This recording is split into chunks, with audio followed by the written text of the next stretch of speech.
This is a Dutch Balako brand rijwiel. Rijwiel is the old word for bike. The new word for bike in Holland is fiets. And this type of bike is called an Omafiets, which means grandma bike.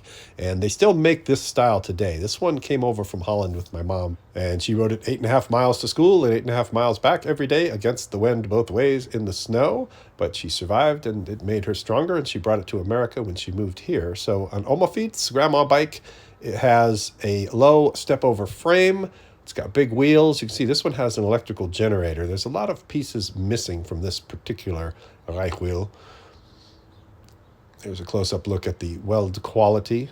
I haven't found much other information about this particular brand, so if you know anything about it, put something in the comments. You can see there used to be a tire pump attached to the frame, and the classic granny bikes have an enclosed chain cover, but the middle part of the cover has long been gone, and it also had a cover over the sides of the back wheels to keep the mud from splattering you, because it is a wet place over there, and it comes with a luggage rack as well.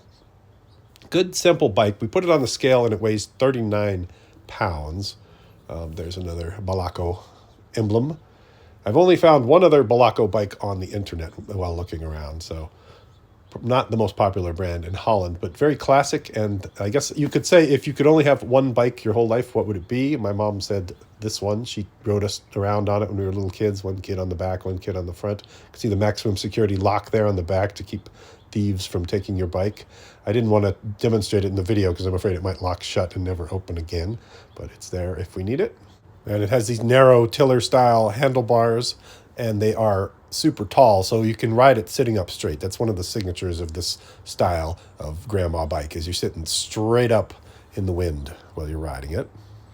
And to keep it light and mechanically simple, it only has one speed, and there are no hills in Holland. I guess there is wind to contend with, but one speed is good enough for most people over there. And if you've ever ridden old bikes, remember the old pin-mounted cranks where the pin would get loose and you'd have to replace it every couple of years with a new pin when your cranks got wiggly. So let's take the Balako for a ride. Out on the road, it squeaks and creaks, but so do my knees, so I guess we match. This 65-year-old bike, it gets down the road pretty good, still rides like a bike, stops halfway decent, and you can actually get up a pretty good decent amount of speed with it. It's it's not too heavy, and it's relatively modern for as old as it is, and everybody will point and laugh at you as well, so that's a bonus. So that is the rijwiel review. Thanks for watching.